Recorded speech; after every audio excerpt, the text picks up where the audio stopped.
Hello friend, स्वागत है आपका शिवम क्लासेस धनबाद में। मैं अक्षय। आपका जो ग्रुप डी का सेशन चल रहा था उस सेशन को कंटिन्यू करते हुए आज का जो हमारा वीडियो होगा ना वो 26 सितंबर 2022 का शिफ्ट 2 का जितना भी अच्छा क्वेश्चन पूछा गया होगा उन सभी क्वेश्चंस का कंपाइलेशन होगा। अब तक ये 19 वीडियो हो चुके हैं, ये 20वां वीडियो है। अगर आप लोगों ने अब तक नहीं देखा है ना तो प्लेलिस्ट बनाया हुआ है, अपडेट कर दिया गया है मैथ्स का कहाँ महाकुंभ के नाम से। आप जाके वहाँ से देख सकते हैं ग्रुप डी के जितने भी PYQ मॉक टेस्ट नहीं, PYQ जितना भी बोर्ड के साइड से ऑफिशियल क्वेश्चन पूछा गया है उन सभी क्वेश्चंस का सॉल्यूशंस, अच्छा सॉल्यूशन मैथ का मैं लेके आता हूं। आपको ऑप्शन से कैसे इस्तेमाल करके सॉल्व करना है, डिजिटल सम, इन सब टेक्निक के बारे में मैं बताता हूं। इस सब के टेक्निक का इस्तेमाल करके कैसे आसान वे में क्वेश्चन को बनाया जा सकता है। तो चलिए सेशन को स्टार्ट करेंगे। सेशन को स्टार्ट करने से पहले मैं बता देता हूँ, अगर आपको रेलवे का मैथ का बुक लेना है तो आप ले सकते हैं। किरण पब्लिकेशन के साइट से बहुत अच्छा बुक आता है। 2022 में जितने भी क्वेश्चन पूछे गए थे सभी क्वेश्चंस को एक ही जगह कंपाइल करके आपका बुक बना दिया गया है। बुक आपके नज़दीकी बुक स्टोर पे भी अवेलेबल है, ऑनलाइन भी अवेलेबल है। आप दोनों जगहों मेथड से आप बुक को खरीद सकते हैं। साथ में अगर आपको टाइप वाइज या चैप्टर वाइज बुक लेना है तो आप इस बुक को भी ले सकते हैं। ये बहुत अच्छा बुक है, 10,000 MCQ के नाम से मार्केट में अवेलेबल है। दोनों बुक का डिस्क्रिप्शन में लिंक भी मिल जाएगा, आप इस बुक को वहाँ से भी खरीद सकते हैं। और अगर आप मेरे से इंस्टाग्राम पे कनेक्ट होना चाहते हैं तो इंस्टाग्राम ID ये मैंने मेंशन कर दिया, आप यहाँ से कनेक्ट हो सकते हैं। तो चलिए सेशन को स्टार्ट करेंगे। सेशंस को बिना लेट करते हुए डायरेक्ट सेशन पर स्टार्ट करेंगे। देखिए, पहले तो पेन कॉपी लेके बैठिए, वीडियो को पॉज कीजिएगा, खुद से सॉल्व कीजिएगा, उसके बाद देखिएगा आप कैसे सॉल्व कर पाते हैं, एग्जाम में कैसे बनाना है दोनों टेक्निक को।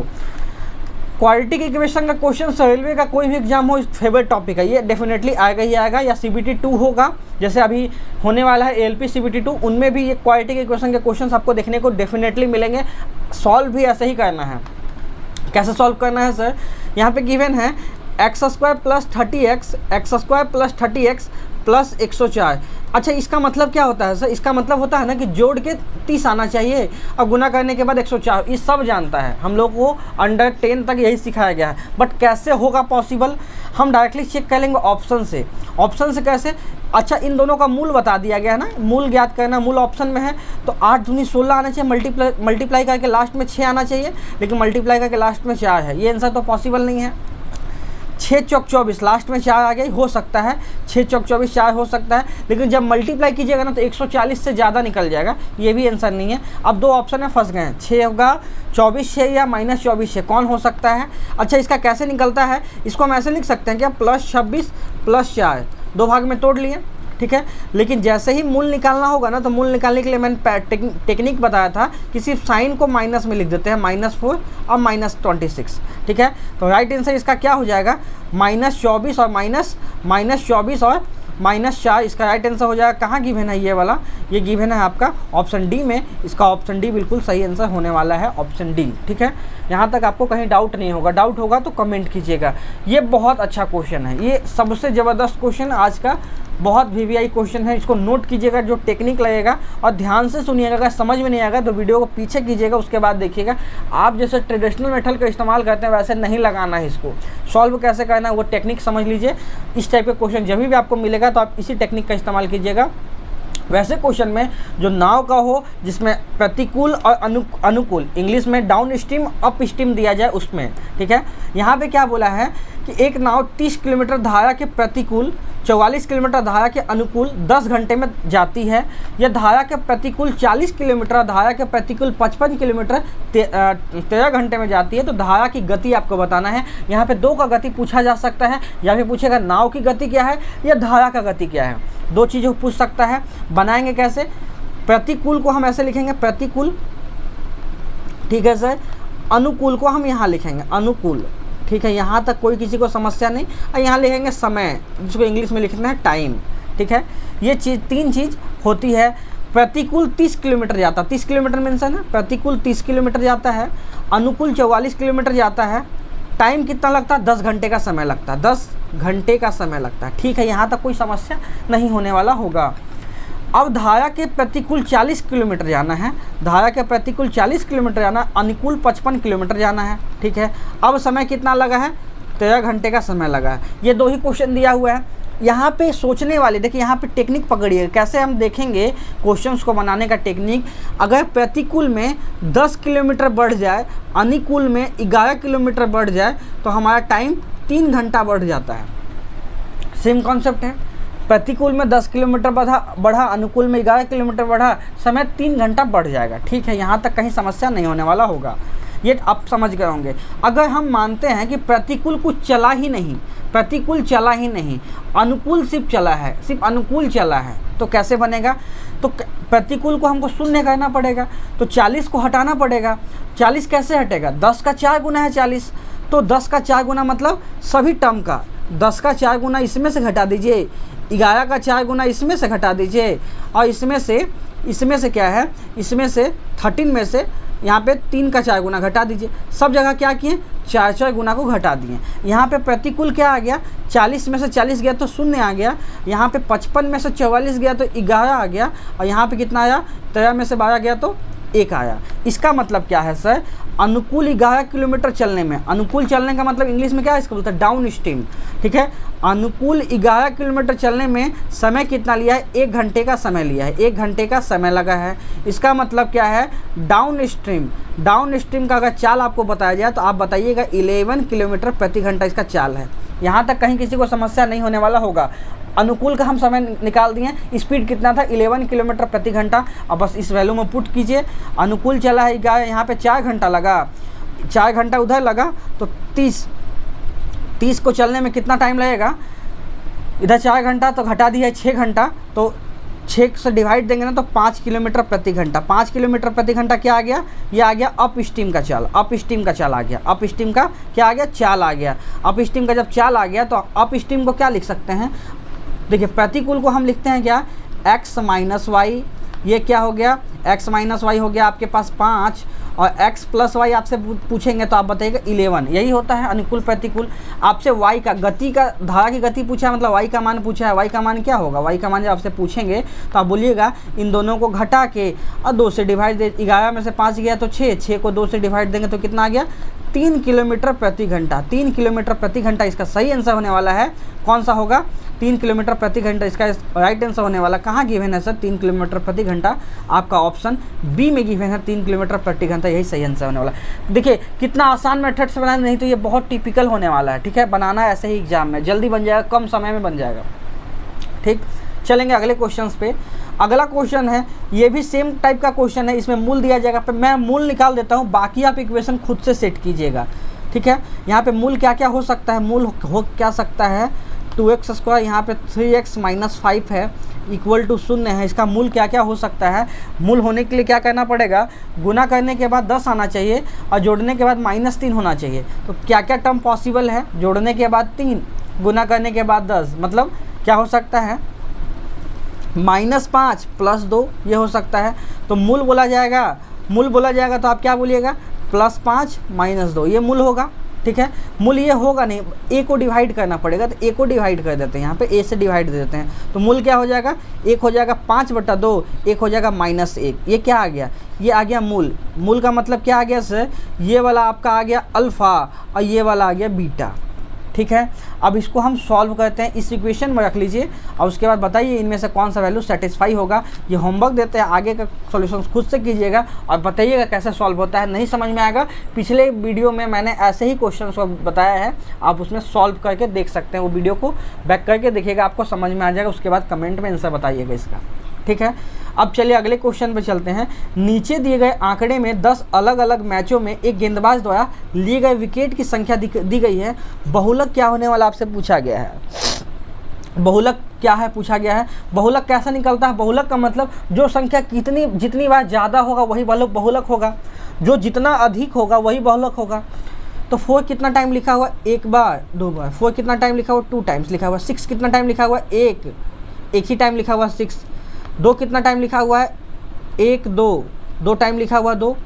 3 कितना टाइम लिखा हुआ? 1 2 3 टाइम क्या लिखा हुआ? 3 लिखा हुआ। तो सबसे मैक्सिमम संख्या किसका है? 3 का है, तो बहुलक भी इसका 3 हो जाएगा। आसान क्वेश्चन है, बनाना ऐसे टेक्निक से है। ऑप्शंस के थ्रू चेक करना है, ऐसा नहीं चेक करेंगे 2 कितने बार, जो दिया भी नहीं है उसको चेक करने से फ़ायदा नहीं है। ठीक है, तीन क्रमागत संख्याओं का योग कितना है 177 है। इन तीन संख्याओं का माध्य कितना होगा आपको बताना। इन तीन संख्याओं का माध्य कितना होगा। तीन क्रमागत संख्याओं का योग बोला गया है। तीन क्रमागत संख्याओं का योग कैसे निकालेंगे। पहली संख्या x है, दूसरी संख्या तीन क्रमागत बोला तो x+1 और तीसरी होगी x+2, ये होगा। इनका सभी का सम कितना दिया 177 दिया है, 177 दिया है। तो इसका कैसे निकालेंगे, सबको जोड़ दीजिए। जब जोड़ेंगे तो कितना आ जाएगा 3x + 3 = 177। यहाँ पे आ गया x का मान कितना आ जाएगा 174/3 आ जाएगा। जब इसको डिवाइड कर देंगे तो कितना आ जाएगा 5 × 3 = 15, 8 × 3 = 24, 58 आ गया। तो पहली संख्या 58, अगली संख्या 59 और नेक्स्ट संख्या 60, यही होगा। तो माध्य जब बोला जाएगा तो माध्य हमेशा कौन सा होगा, बीच वाली संख्या। बीच वाला संख्या कौन है 59, राइट आंसर होगा 59। अच्छा 59 ही क्यों होगा सर माध्य, तीन संख्या दी जाए वो भी कंटिन्यू फैक्टर में दी जाए, तीन संख्या दी जाए वो भी कंटिन्यू सीक्वेंस में दी जाए तो बीच वाला हमेशा उसका माध्य होता है। बीच वाला संख्या कौन है, 3 हो 5 हो, मतलब ऑड नंबर में दी जाए तो बीच वाला संख्या ही उसका माध्य होता है। यहाँ तक आपको समझ में आ गया होगा। नेक्स्ट क्वेश्चन पे चलेंगे। अगला क्वेश्चन है, एक चतुर्भुज के आंतरिक कोणों का योग निम्नलिखित में से किसके इक्वल होगा, आपसे पूछा गया है। चतुर्भुज का देखिए, त्रिभुज अगर देता तो त्रिभुज का सभी आंतरिक कोणों का योग कितना होता है 180 होता है सर। तो 180 तो होगा नहीं, ठीक है। तो चतुर्भुज का क्या होता है, चतुर्भुज का आप बोलिएगा सर क्या होता है 360 होता है। सभी कोण इंटरनल कोणों का योग कितना होता है 360। 360 कहाँ गिवन है, ऑप्शन डी में गिवन है, यही 360 इसका राइट आंसर हो जाएगा। अच्छा ये बता दे क्या ऐसा क्यों होता है, देख लीजिए बता भी देते हैं, कहीं डाउट ना है आपके मन में। ऐसा इस वजह से होता है ना कि एक चतुर्भुज में जैसे ही डायगोनल खींचा जाता है ना, जैसे ही डायगोनल खींचा जाता है तो ये दो त्रिभुज में डिवाइड हो जाता है। इन कोणों का योग 180, इन कोणों का योग 180, दोनों को मिला दिए तो क्या बना 360, समझ गए। इस वजह से इन सभी कोणों का योग कितना होता है 360 होता है, ठीक है। अब चलिए अगले क्वेश्चन पे। यदि 80,000 रुपये एक वर्ष के लिए 4% प्रति वर्ष के दर से अर्धवार्षिक रूप से संयोजित होने पर निवेश किया जाता है तो चक्रवृद्धि ब्याज ज्ञात कीजिए। CI कितना होगा आपको निकालना है। 2 सालों का, 1 साल का बोला है लेकिन क्या है अर्धवार्षिक। अर्धवार्षिक में क्या होता है रेट आधा हो जाता है। रेट क्या होता है आधा हो जाता है, मतलब 4 का आधा 2 हो जाएगा। 2% से रेट लगेगा। 2 साल के लिए बात की जाए तो आप बोलिएगा 2 साल के लिए क्या हो जाएगा 2 + 2 + 2 × 2 / 100 ये होने वाला है। तो यहाँ पे क्या आ जाएगा 4.04% ये हो जाएगा रेट ऑफ इंटरेस्ट। तो किसका ये वाला 80,000 का आप निकाल दीजिए। 80,000 का क्या होने वाला है 4.04%। हटाएंगे तो 2 शून्य नीचे लगाएंगे, 2 शून्य से 2 शून्य काट दे, इस 2 शून्य से पॉइंट चला गया तो क्या बचेगा फाइनल आंसर 8 × 404। इसको कैसे बनाएंगे 32 और 32, ठीक है, मल्टीप्लाई कीजिएगा 32 आ जाएगा। 32 कहाँ गिवन है, ऑप्शन सी में गिवन है 32, यही आपका सही आंसर होने वाला है। ऑप्शन सी 32 यही इसका राइट आंसर होगा, ठीक है, कहीं समस्या नहीं होने वाला होगा। नेक्स्ट क्वेश्चन पे चलेंगे। एक आयताकार भूखंड में 3 बार लगाने के लिए 2250 मीटर तार का इस्तेमाल किया जाता है। 3 बार का मतलब क्या है कि अगर यहाँ से स्टार्ट किए ना तो यहाँ से चले, यहाँ चलें। देखिए इसको डबल कलर में बनाते तो आपको समझ में आएगा। मान लेते हैं कि यहाँ से स्टार्ट किया गया, पहले इस साइड चलें, फिर इस साइड चलें, फिर इस साइड चलें, फिर इधर गए तो कंप्लीट किए ना तो कितना एक राउंड हुआ। ऐसे कितना बार किया गया 3 बार किया गया है। 1 बार का कितना होगा पहले निकाल लेते हैं। ये 3 टाइम किया गया ना तो 1 टाइम का कितना होगा निकाल लीजिए 750 होगा, ठीक है। 1 टाइम का कितना होगा 750 मीटर। मतलब क्या है कि जो रस्सा है, रस्सा का लंबाई कितना है 750 मीटर है। अब क्या बोला भूखंड का लंबाई और चौड़ाई, लंबाई चौड़ाई से 5 मीटर अधिक है। तो चौड़ाई अगर x है तो लंबाई 5 मीटर अधिक है, 5 अधिक कर दिए, ठीक है, यहाँ तक कोई समस्या नहीं। अब देखिए भूखंड की लंबाई आपको बताना है तो भूखंड का लंबाई क्या होगा, ये होगा इसका क्या पेरीमीटर होगा, परिमाप होगा। तो परिमाप क्या होता है 2 × लंबाई + चौड़ाई। तो लंबाई + चौड़ाई कीजिए, इसका दुगुना कीजिए, यही होगा 750 के इक्वल। बस सॉल्व कर दीजिए, ये आंसर आने वाला है। क्या आएगा आंसर 2 × लंबाई कितना है, लंबाई होगा x + 5, चौड़ाई होगा x = 750। बस इसको सॉल्व करना है। 2x को 2 से गुना करेंगे तो कितना आ जाएगा, यहाँ 2x आ जाएगा, यहाँ पे 10 आ जाएगा इक्वल टू 750। जब इसको सॉल्व किया जाएगा तो x का मान क्या आ जाएगा, x का मान आ जाएगा आपके पास, यहाँ 4x आएगा, x का मान आ जाएगा 740 डिवाइडेड बाई 4। अब बस डिवाइड देना है, कितना आ जाएगा, यहाँ पे देखेंगे 4 कम 4 और फिर 1 इधर चला जाएगा ना, तो कितना आ जाएगा, 3 जाएगा इधर, 8 चौक 32 और 8 पर 40, 185 आ जाएगा। आपसे पूछा क्या गया है, लंबाई कितना होगा, लंबाई कितना होगा आपसे पूछा गया है, तो लंबाई कितना होगा, जब x का मान 185 है मतलब चौड़ाई 185 है, तो लंबाई क्या हो जाएगा, 185 प्लस 5, 185 प्लस 5 कितना हो जाएगा, 190 हो जाएगा। 190 कहाँ गिवन है सर, 190 ऑप्शन ए में गिवन है, 190 यही इसका बिल्कुल सही आंसर हो जाएगा। 190 ऑप्शन ए बिल्कुल इसका सही आंसर होने वाला है। ठीक है, चलेंगे अब अगले क्वेश्चन पे। नेक्स्ट क्वेश्चन है आपका कि जॉन के पास एक घनाकार बॉक्स है जिसकी लंबाई, चौड़ाई और ऊंचाई का अनुपात 2:3:5 है। यदि एक नया बॉक्स बनाने के लिए इस बॉक्स की लंबाई, चौड़ाई, ऊंचाई में से प्रत्येक को 100% बढ़ा दिया जाता है। 100% का मतलब क्या है, पहले 100% था ना, फिर वापस से 100% बढ़ा दिया गया, मतलब क्या है, लगभग 2 गुना, लगभग क्या, कन्फर्म 2 गुना। अगर 1 था तो इसको 2 किया गया है, 1 गुना बढ़ा दिया गया है, तो 2 गुना किया गया है। तो ऐसा गुना लंबाई में भी किया गया है, चौड़ाई में भी किया गया है, ऊंचाई में भी किया गया है। टोटल कितना गुना किया गया, 8 गुना। कितना गुना हो जाएगा ये, 8 गुना हो जाएगा। 8 गुना इसका सही आंसर होने वाला। 8 गुना कहाँ गिवन है, ऑप्शन सी में गिवन है 8 गुना, यही इसका बिल्कुल सही आंसर होने वाला है, ऑप्शन सी 8 गुना इसका हो जाएगा। ठीक है, पुराना आयतन नया आयतन का कितना है, 8 गुना हो जाएगा। अगला क्वेश्चन है आपके पास, 44, 96, 184 को जब किसी संख्या x से विभाजित किया जाता है तो प्रत्येक स्थिति में समान शेषफल बचता है। x का उच्चतम मान क्या होगा, x का हाईएस्ट फैक्टर क्या होगा, वो आपको बताना। उच्चतम मान का मतलब क्या होगा, जब ये उच्चतम मान बोलेगा ना, इसका मतलब HCF पूछा गया है कि सर क्या पूछा गया है, HCF पूछा गया है। HCF इसका निकालते हैं, किसका HCF सर, 44, 96 और 184 का HCF निकाल दीजिए। HCF कैसे निकालेंगे, HCF पहले निकालेंगे, पहले देखिए हाईएस्ट 6 से कटेगा क्या, नहीं 6 से नहीं कटेगा, क्योंकि 44 6 से नहीं कटता है। इस 8 से कटेगा क्या, 8 से 40 नहीं कटता। अब 2 ही आंसर हो सकता है, 3 कटता ही नहीं है 44 से, तो इसका एक ही आंसर बचा, ऑप्शन 4, ऑप्शन डी 4 इसका राइट आंसर हो जाएगा। डायरेक्ट HCF निकालना भी आसान है जब ऑप्शन आसान दिया जाए तो। ये बढ़िया क्वेश्चन है। एक सेमिनार में विषय ABC में प्रतिभागियों की संख्या क्रमशः 96, 160, 224 है। यदि प्रत्येक कमरे में समान संख्या में प्रतिभागी बैठे हैं और एक कमरे में सभी प्रतिभागी एक ही विषय से हैं, तब आवश्यक कमरों की न्यूनतम संख्या क्या है। जब भी आवश्यक कमरों की न्यूनतम संख्या पूछा जाए, जब भी आवश्यक कमरों की न्यूनतम संख्या पूछा जाए ना, तो क्या होता है, प्रतिभागियों सभी लोगों की संख्या क्या होता है, सभी लोगों की संख्या डिवाइडेड बाई इनका HCF, यही होता है आंसर आपका। न्यूनतम पूछा जाएगा तो, ठीक है, तो क्या होगा, सभी प्रतिभागियों की संख्या का जोड़ दीजिए, मतलब 96 प्लस 160 प्लस 224, ये लिखिए, डिवाइडेड बाई HCF ऑफ 96, 160 और 224, बस यही आपका काम लिखना है। ये कितना हो जाएगा, यहाँ पे जब जोड़ेंगे तो कितना आ जाएगा, ये जोड़ेंगे तो 230 और 160, 230 160 कितना आ जाएगा, 390 और 90 कितना हो जाएगा, 390 और 90 480 हो जाएगा। यहाँ तक कोई समस्या नहीं, 480 आ जाएगा। अच्छा, इसका HCF क्या आने वाला है, HCF इसका आएगा कितना, 32 आ जाएगा ना, HCF 32 आ जाएगा।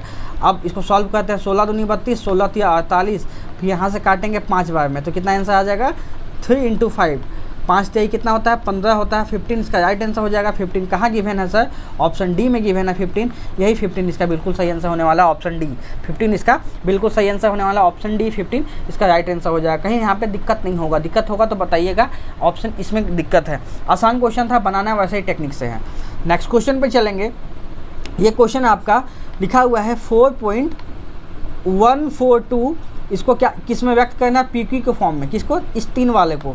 जब ये वाला होता है इसका मतलब क्या है, ये कंप्लीट टर्म सही है, उसके बाद 142 लिखा हुआ है जो 3 के ऊपर बार लगा हुआ है, यही है टर्म। इसको लिखने के लिए इसको क्या लिखेंगे, 4 + 142 तीन संख्या के ऊपर लगा हुआ था, 3 ठो 9 लिख देंगे, बस इसको सॉल्व कर दीजिए। पहले गुना कर देंगे, जोड़ देंगे तो कितना आ जाएगा, 9 चौक 36, 6 हाथ में 3, 36 6 39 का 9 हाथ में 3, 36 6 39, ठीक है, प्लस 142 और डिवाइडेड बाई 999। लास्ट में क्या आने वाला है, 6 2 8 आने वाला है, लास्ट में 6 है, लास्ट में 2 0 है, लास्ट में 2 है, एक ही ऑप्शन बचा है जिसके लास्ट में 8 है, ऑप्शन डी इसका आने वाला है सही आंसर 41 38, क्योंकि लास्ट में 8 आएगा, 6 + 2 8 आएगा। कंप्लीट जोड़ने से समय नहीं, फ़ायदा नहीं है, समय लगेगा आपको। अगला क्वेश्चन में चलेंगे।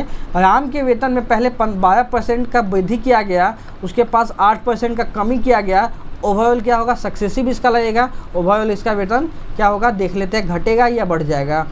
इसको लिख देंगे, यहाँ से करेंगे तो कितना आ गया 4%, इसको जब सॉल्व करेंगे तो कितना आ गया 0.96%, 0.96%। ओवरऑल क्या हो जाएगा, वेतन बढ़ जाएगा, कितना बढ़ जाएगा 3.04% से इंक्रीमेंट हो जाएगा। 3.04% कहाँ दिया है, ऑप्शन बी में दिया है, यही इंक्रीज हो जाएगा, बढ़ जाएगा। यहाँ तक किसी को कोई समस्या नहीं होने वाला होगा। आसान क्वेश्चन है, बनाना ऐसे ही टेक्निक से है।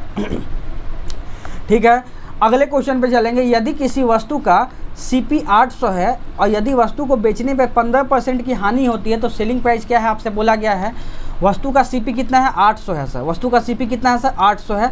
15% का हानि होता है। 15% का हानि का मतलब क्या है कि 100 का सामान था, 15% कम में बेचें। 100 का सामान था, 15% कम में बेचें, मतलब बेचे कितना में, 85 में बेचें। 85% में बेचें। परसेंटेज लगाने के लिए नीचे 100 लगा देंगे, 2 शून्य से 2 शून्य काट लीजिए। ओवरऑल आंसर क्या आएगा 8 × 85। बस इसको सॉल्व करना है, कितना आएगा 640 और 40 680। 680 इसका बिल्कुल सही आंसर होने वाला। 680 कहाँ गिवन है सर, 680 आपका ऑप्शन सी में गिवन है। 680 यही इसका बिल्कुल सही आंसर होने वाला 680। यहाँ तक कहीं किसी को दिक्कत नहीं होने वाला होगा। चलिए अब अगले क्वेश्चन पर चलेंगे। नेक्स्ट क्वेश्चन है, समानुपात में है।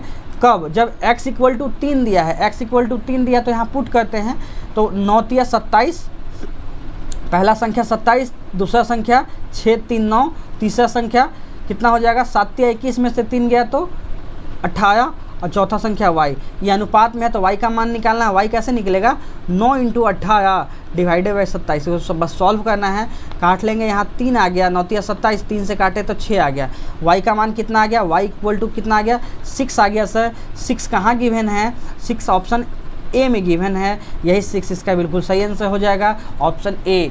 दिक्कत होगा बैक करके देखिएगा, समझ में आ जाएगा। ठीक है, अगला क्वेश्चन पे चलते हैं।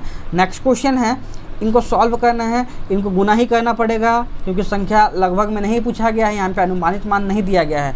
बस इसको गुना कीजिए, 54.36 को गुना कीजिए 4 से, 3 अंक के बाद शून्य लगा देंगे। देखिए 6 चौक 24, 4 हाथ में 2, 12 2 14 का 4 हाथ में 1, 16 17 7 हाथ में 1, 20 1 21। ठीक है, 3 अंक के बाद पॉइंट लगाने 1 2 3, 21.74 आ गया। इसमें क्या जोड़ना है, 0.256 जोड़ेंगे। यहाँ लिखेंगे कितना आ जाएगा, 10 हाथ में 1, 10 हाथ में 1, 10 हाथ में 1, यहाँ पे कितना आ जाएगा 22। तो ये वाला टर्म यहाँ से यहाँ कितना आ गया 22 आ गया। 22 डिवाइडेड बाई 121 से निकालेंगे तो 11 आ जाएगा, मतलब 22 को 11 से डिवाइड देंगे तो कितना आ जाएगा 2 आ जाएगा। इसका सही आंसर क्या आ जाएगा 2। 2 कहाँ गिवन है, ऑप्शन डी में गिवन है 2, यही 2 इसका बिल्कुल सही आंसर होने वाला है 2। ठीक है, कहीं समस्या नहीं होने वाला होगा। अब इसको सॉल्व करना है, क्या क्वेश्चन दिया है 0.7245 और 2 के ऊपर बार लगा, इसको सॉल्व करना। कैसे सॉल्व होता है, पहले तो संख्या को कंप्लीट लिखते हैं, जितना के ऊपर नहीं लगा उसको घटा देते हैं। 72 के ऊपर नहीं लगा तो उसको घटा दिए। 2 संख्या की लगा हुआ है तो 2 9 लिखे, 2 पे नहीं लगा तो उसके बदले 2 शून्य लिख दिए। बस इसको सॉल्व कर दीजिए, घटा दीजिए। यहाँ पे आ गया 3 और यहाँ पे कितना बचेगा 14, 7 यहाँ पे लिख दिए। यहाँ पे कितना बचा 71। ठीक है, ये बचेगा यहाँ पे 9900, ये बचेगा। अब इसको काट लेते हैं, काटना आसान रहेगा ना, काटना ही ज़्यादा अच्छा है। इसको काटते हैं, 9 से कटेगा ये तो 11 बार में ये जाएगा। इसको काटेंगे तो कितना होगा 7 9 63, फिर यहाँ पे गया तो कितना बचेगा 7 1 8, 9 9 81 या 7 9 63, ये बचेगा। अब क्या आ गया 797 डिवाइडेड बाई 1100। इनके बीच का HCF कितना है, 1 है। HCF कितना है, 1 है। क्वेश्चन में बोला गया है, डेफिनेटली 1 आया है। ये काटे इसलिए है ना कि इनके बीच का HCF 1 आना चाहिए। इनके बीच का LCM अभी कितना था 9 था, इसलिए काटा गया। जब HCF 1 आ जाए तो क्या है ये किसके इक्वल है, ये इक्वल है a बट्टा b का। आपसे पूछा है b माइनस a मतलब क्या है, 1100 में 797 घटा देते हैं, घटाते हैं तो कितना आ जाएगा, लास्ट में 3 आएगा, लास्ट में 3 आएगा, लास्ट में 3 आएगा, ठीक है, लास्ट में 3, लास्ट में 3 लास्ट में 3 और यहाँ पे 0, ठीक है। 03 कहाँ गिवन है, इसमें नहीं गिवन है, एक ही ऑप्शन है, तो 03 लास्ट में होता है 303, यही 303 इसका बिल्कुल सही आंसर हो जाएगा, 303 ऑप्शन बी, कहीं समस्या नहीं होने वाला होगा। एक विद्युत पंप एक टंकी को 5 घंटे में फिल कर सकता है, 5 घंटे में फिल कर सकता है। टंकी में रिसाव होने के कारण टंकी को भरने में 7.5 घंटा लग जाता है। 7.5 मतलब क्या है, 15/2 घंटा लग जाता है। ये कब लगता है, मानते हैं ए फिल करता है और बी क्या है, खाली करने वाला टंकी है। ए फिल करने वाला टंकी है, बी खाली करने वाला टंकी है। जब दोनों को खोल देते हैं तो कितना घंटा लगता है, 15.5 घंटा लगता है, 7.5 घंटा लगता है। यदि इस अवधि के दौरान पानी किसी अन्य बिंदु से बाहर नहीं आता हो तो हिसाब से पूरी टंकी कितना समय में खाली हो जाएगा, आपसे पूछा गया है। पहले टोटल टंकी की कैपेसिटी निकालेंगे तो कितना हो जाएगा, 15 हो जाएगा। यहाँ पे कितना हो जाएगा, 3 हो जाएगा इफिशियंसी। यहाँ पे 1 हो जाएगा, नीचे वाला 2 से गुना हो जाएगा तो 2 एकम 2 हो जाएगा।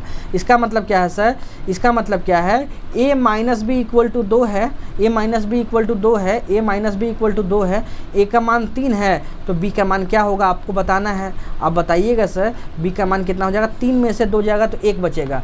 तो टंकी को पूरा खाली करने में कितना समय लगेगा, 15 टंकी का कैपेसिटी है, -1 से खाली करेगा, समय कितना लगेगा, -15 घंटा। कितना लगेगा, -15 घंटा। कहाँ गिवन है, ऑप्शन बी में गिवन है -15 घंटा, यही इसका बिल्कुल सही आंसर होने वाला है, ऑप्शन बी, ठीक है। ये था कंप्लीट सॉल्यूशन। होप सो आपको अच्छा लगा होगा। बहुत अब क्या ना, आसान क्वेश्चन आना है। किसी टिपिकल क्वेश्चन होगा ना किसी शिफ्ट में तो मैं उसमें डेफिनेटली समय लगता है, 35-40 मिनट लगता है, बट मैं ट्राई करता हूँ कि 20 से 25 मिनट के अंदर आपको बन जाए, तो आप क्या है फास्ट मोड में इसको देख सकें, ठीक है। जो भी क्वेश्चन में डाउट होगा बैक करके देख लीजिएगा, समझ में आ जाएगा। अगर फिर भी समझ में नहीं आता तो कमेंट कीजिएगा, और कोई भी समस्या होगा तो वैसे इंस्टाग्राम पर डायरेक्ट पूछ सकते हैं। इसका जो भी PDF होगा टेलीग्राम चैनल पर मिल जाएगा, शिवम क्लासेस धनबाद, आप ज्वाइन कर लीजिएगा। और कंप्लीट वीडियो देखने के लिए बहुत बहुत धन्यवाद, थैंक यू।